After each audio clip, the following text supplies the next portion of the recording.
Hey everybody, it's Mama Kay coming back at you after a few months hiatus with three of my most favorite people in the entire world. And we thought we'd put a positive spin on life since it has changed in March. So have 5 questions for three of my favorite band directors in the city. Well, really in the entire world. And they have no idea what I'm going to ask them, except Cheryl has an idea about number 5, so that's not really fair, but I think everybody else can answer that one pretty quickly. So, yeah. Anyways, we have Alexis Silver, Sara Sulyma, and Cheryl Ferguson with us today, and I love them all dearly. And there may even be an appearance from a cat or a cat butt. So I'm very excited about that. All right, so I'm going to start in my top left corner where I have Alexis. Alexis, what is your current next favorite Netflix show? The Queen's Gambit. Tell me about it. It is little Sid Silver over there, and I watched it, even though there's a couple of things that are maybe not 8-year-old appropriate. It is the story of a young person who is orphaned tragically, and while staying at the orphanage, she happens upon the janitor in the basement, and he is playing chess, and she watches him, and she is very, very intelligent, and she learns how to play chess by watching him, and then he teaches her, and then she just becomes a phenom. And it's just an 8-part miniseries, like an 8-episode miniseries, and I loved it. I've heard great things about it. So you watched the whole thing so far? Like all of that they've... Yeah, we binged it in a weekend. Love it. Sara, how about you? Silver stole my answer. I just started it today. It's really good. Yeah, the visual arts teacher at my school recommended it, and I just started it this morning. It's fantastic. But I was trying to think of my second pick, and I can't remember what it's called. Life by Light or Pieces by Light or something. It's a documentary series about basically surrounding the idea of behind every great picture, there's a great story. So it's Something by Light, and I can't remember what it's called. But anyways, if you search Something by Light photography, it comes up, and it's just stunning, and the stories are fantastic. A documentary? Yeah. There's several episodes though, maybe 10 or 12. Very cool. And Miss Cheryl? Well, I am embarrassed because ours at our house is basically trying to educate the young men in our home about the great movies of the 80s and 90s. So I will confess that we watched Wayne's World and we watched Strange Brew. And we watched So I Married an Axe Murderer. All the like an orange on a toothpick. Yes. All the Mike Myers classics. And some of them, to be honest, I'm just shocked because I watch them now and I realize how much society has changed and what is acceptable has changed. And so it's actually been quite, not to get too deep because this is light, but it's been kind of good to show the kids like, hey guys, 5 minutes in, women are being a little objectified here, so we're not going to watch this show anymore. We're going to keep this very respectful, and this is not the kind of thing we're going to watch, or we're going to like fast forward a little bit and get to the like foxy part and not really see all the other stuff that isn't so foxy. So yeah, so it's been kind of fun, and I have to say Daryl's been guiding a lot of that too, but it's been fun to sort of revisit, all the Back to the Future movies, all the Karate Kid movies, all of the Mike Myers movies, and just see what's changed in the world since then. I know there's a new Karate Kid one out called Cobra Kai that I've heard is pretty fantastic. Haven't heard about that. We are back to original Miyagi, so we'll see where that goes. What about you, Joe? What are you watching? Well, my go-to, and I will edit this for our viewers that are under 18. I'll call it Pooh Creek. Is always my favorite. It makes me feel good all the time. But I've started watching. There's a new season of Somebody Feed Phil, which is just a favorite of mine. He's the creator of the show Everybody Loves Raymond, and it's great. He travels around the States, and he's just a real honest guy, and even talks about how one time things didn't go so well after he ate and got a little explosive. Gotta love that. It's not always pretty. Relatable. Okay, question number 2. Alexis Silver, if you could have any superhero power, what would you have? Fly, I think. I don't want to fly around. Maintain my social distance by being 6 feet above people. That would be pretty sweet right now. I could totally see you in a cape. I own a couple. I love it. Sarah. Oh, that's a tough one. I think invisibility. What would you do with that? I'd like to be a fly on the wall maybe in certain situations. This is going to sound really strange, but I'd love to have conversations with certain people or just to really get inside some people's heads. I don't know. Not in a creepy way. I don't know how to phrase this so that it's not weird. But I don't know. There's just some people, this is going to sound so strange, but like Donald Trump, I would love to see what certain people are actually like. Does that make sense? Yeah, when they're not on camera. Yeah.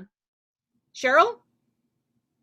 I would like to have the power of time travel because I would like to go back and talk to some incredible heroes from the past. I would like to just hang out with Gandhi for 50 years, or if he was alive that long, I think so.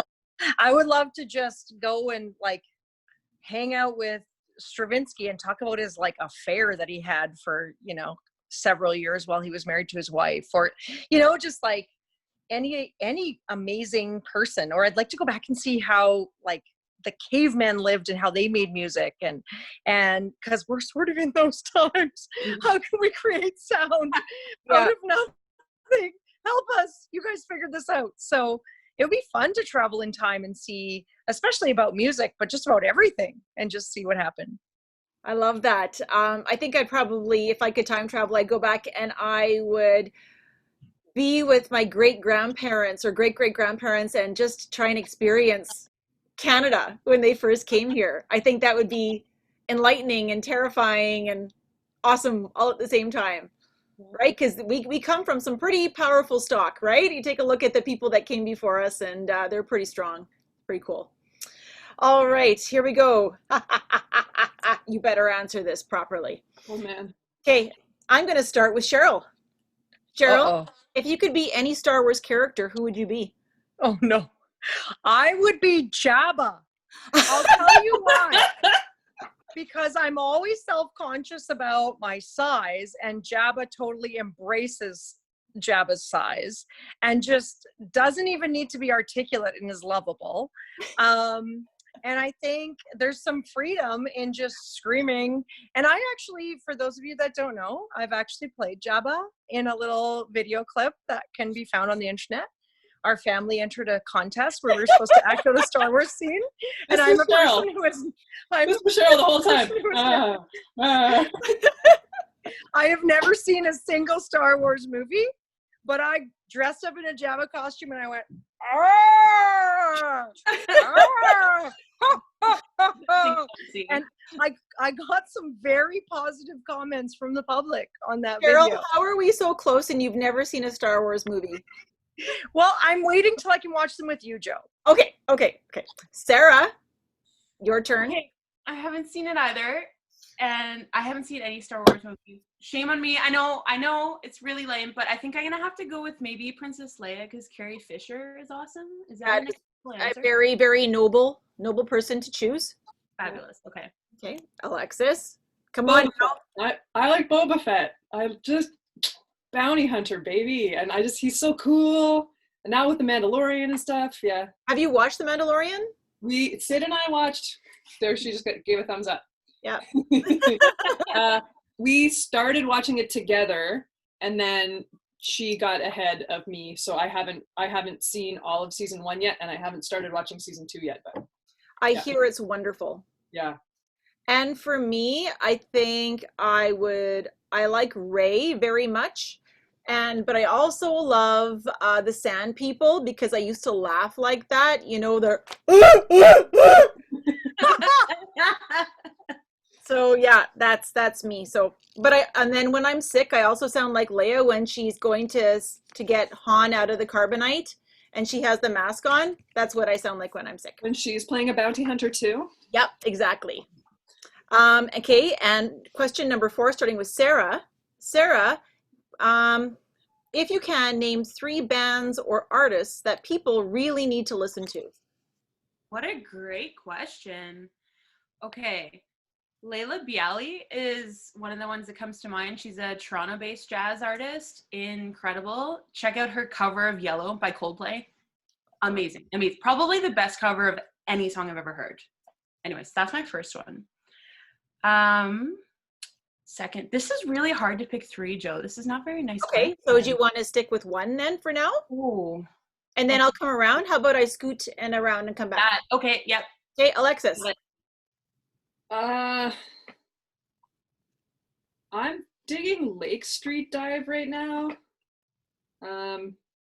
Super, super killer lead singer. I love her voice. And then like killer upright bass player who's a woman as well. That's like it's my go-to in my car right now. But I think they're kind of mainstream. I'm sure people have heard of them. I don't know if I know any cool indie bands. Oh, Winnipeg band called Knob and Tube. My friend Joanna Miller and her husband Chris Dunn. They're amazing. Joe writes almost all the songs, and they're unbelievable. Where can you find them?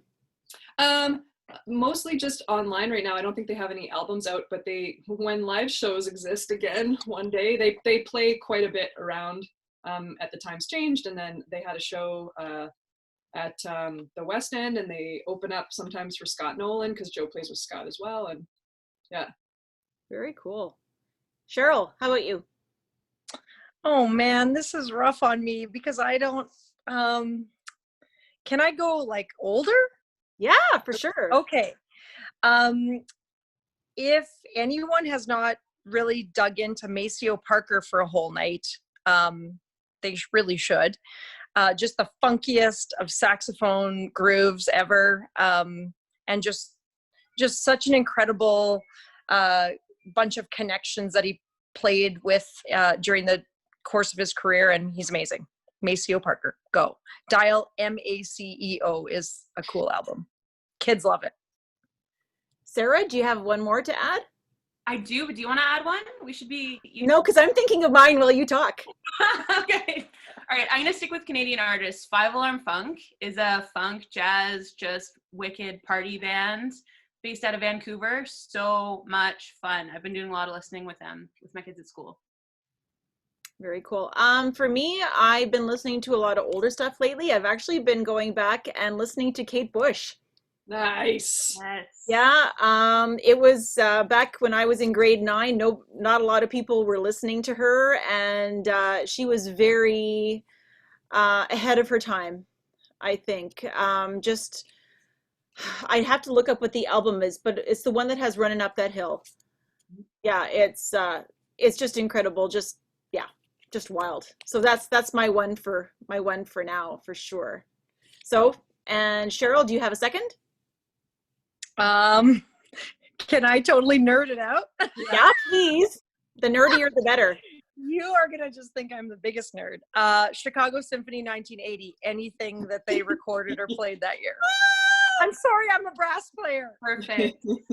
Oh, I love it. And you know what? I'm always down. I'm going to nerd out with you a little bit in the other way. I'm always down for some Tom Jones. Yeah. Good one. Yeah. You know, like he sings Delilah, and it makes me like the song. So, okay, now this is the most important question of all. Cheryl knows it's coming, and people will be taking notes on this. Children will be learning and following in our footsteps. And I'm going to start with Cheryl. Cheryl, I'm ready. You know how important this question is. Cheryl? It's critical to success in life. Cheryl, what is your favorite golf club? Yes. Thought it was going to be about food. Well, it's a toss-up. I mean, it's the semifinals and finals had to go to the 5 and the Old Man driver. The Old Man driver is a 3 driver. Cracked, last legs, big history, lots of experience, lots of success, lots of failure, learned from failure. I'm going Old Man. Oh, Old man driver. Old wooden man driver. Love it. Believe number 3 driver. To the death. To death. Until it dies. He hung on all year.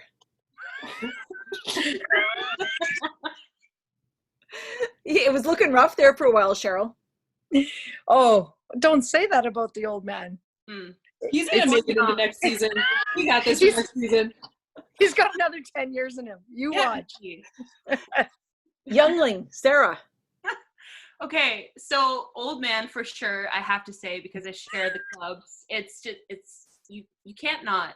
But yeah, 5, but anything that makes the ball go straight and far. I don't know. I'm new to the sports ball. I don't know what to say. The old man has a special place in my heart, though.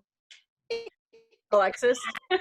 It's the 5, baby. The 5. But I also really dig my pitching wedge, and I really like playing with my pitching wedge when anyone who's good at golf goes like that. Like, you know, like you take the pitching wedge out, they're like, you're going to pitch that? I'm like, yeah, I'm going to pitch that. That makes me feel so much pride. When somebody is like looking at me like, you shouldn't be using that club. I just go, num, num, num, num, num, watch me. For me, it's got to be the 5. 5. I'm a 5 all the way. 5. Although, 5. you know, I putt as soon as possible too. I like to putt when I'm not even close to the green. It feels good. I feel some power. I can, you know, you hit it hard and it just goes like a foot.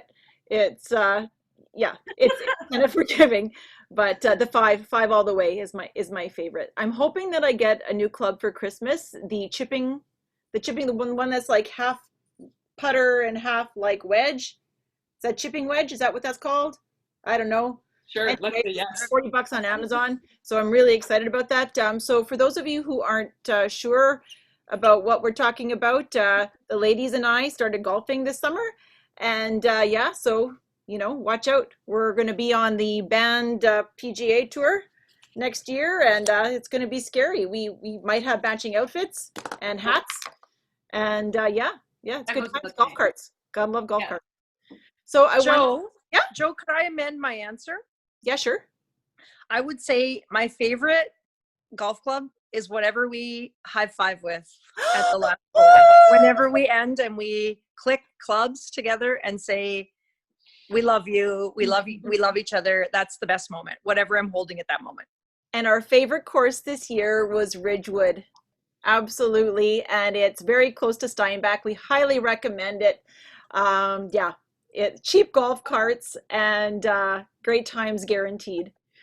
To the 3 of you, I love you so much, and thank you for taking this time to add a little sunshine to my day and hopefully to lots of other people's days, and thinking of positive things to come.